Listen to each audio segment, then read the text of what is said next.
Taarifa mnazo?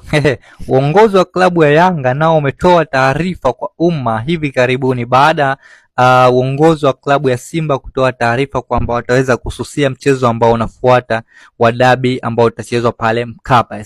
Sasa taarifa imetoka kwa uongozi wa klabu ya Yanga, umetoa taarifa na wao leo baada jana kutoa taarifa klabu ya Simba kwamba wamesema wataweza kususia mchezo huo. Sasa uongozi wa Simba umetoa taarifa kama ifuatavyo. Uongozi wa klabu ya Yanga umetoa taarifa kwa umma kuwa mechi yao ya ligi kuu NBC dhidi ya Simba kuchezwa leo tarehe 8 Machi 2025 saa 1:15 usiku na hawapo tayari kwa mabadiliko aina yoyote yale.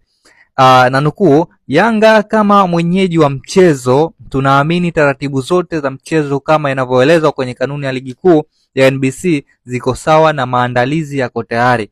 Uongozi wa Yanga utapeleka timu uwanjani, yani uwanja wa Benjamin William Mkapa kama ilivyoelekezwa kwenye kanuni, na hakutakuwa tayari kucheza mchezo huu siku nyingine tofauti na leo. Kwamba Yanga wanamaanisha wamejipanga kabisa, wanasubiri Simba.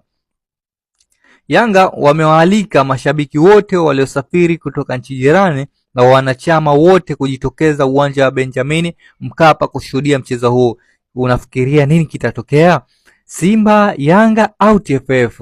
Simba wanasema kuwa hawataweza kuhudhuria au kushiriki mchezo huo wa leo, lakini Yanga wanasema wao watahudhuria. Lakini TFF inasema kuwa wamewaambia Simba waweze kuhudhuria huo mchezo. Je, nini kitatokea? Hebu tuachie sehemu ya comment tuone maoni yako. Unasemaje kuhusu mchezo huu wa dabi Simba Sport Club na Yanga leo saa 1 usiku? Je, kandanda litapigika au kitawaka moto?